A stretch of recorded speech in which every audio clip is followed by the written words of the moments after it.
Ito ang inyong Regional TV News. Arestado sa Pavia, Iloilo ang dalawang naaktuhang nagpupustahan sa sabong ng mga gagamba. Sa Samal, Davao del Norte naman, bumangga sa temporary bridge ang isang motor tanker. Ang may init na balita hatid ni Kent Abrigana ng GMA Regional TV.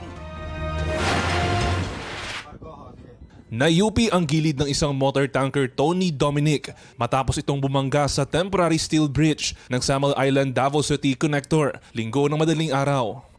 Na-deform naman ang tulay.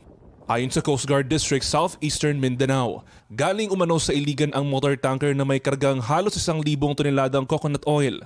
Papunta sana ito sa isang refinery sa Panacan, Davao City para i-unload ang mga produkto. There was an allision incident kung asa ang isa ka vessel dibangga sa temporary na steel bridge na gibuhat sa SIDC na company.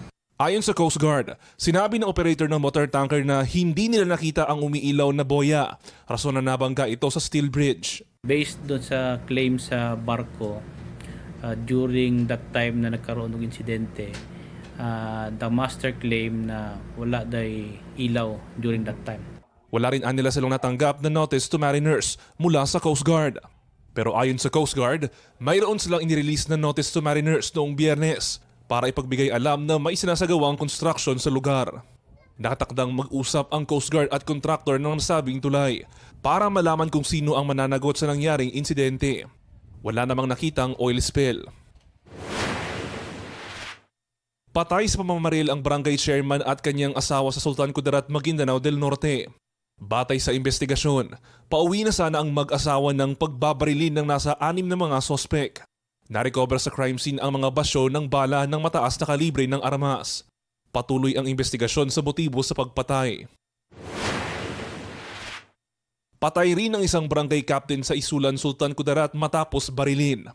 Ayon sa pulisya, pauwi ang kapitan galing sa pamamalengke ng barilin sa loob ng kotse niya. Inaalam pa ang motibo at pagkakakilanlan ng sospek.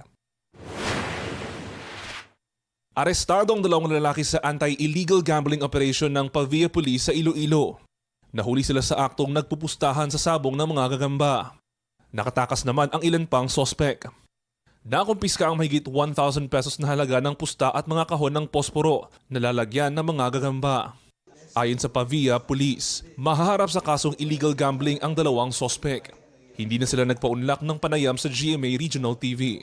Ayon naman sa Pavia Municipal Environment and Natural Resources Office, labag din sa Wildlife Protection Act ang aktibidad ng mga sospek. Kent Abrigana ng GMA Regional TV, nagbabalita para sa GMA Integrated News. Kapuso, para sa mga maiinit na balita, mag-subscribe sa GMA Integrated News sa YouTube. Sa mga kapuso naman abroad, subaybayan nyo kami sa GMA Pinoy TV at sa www.gmanews.tv.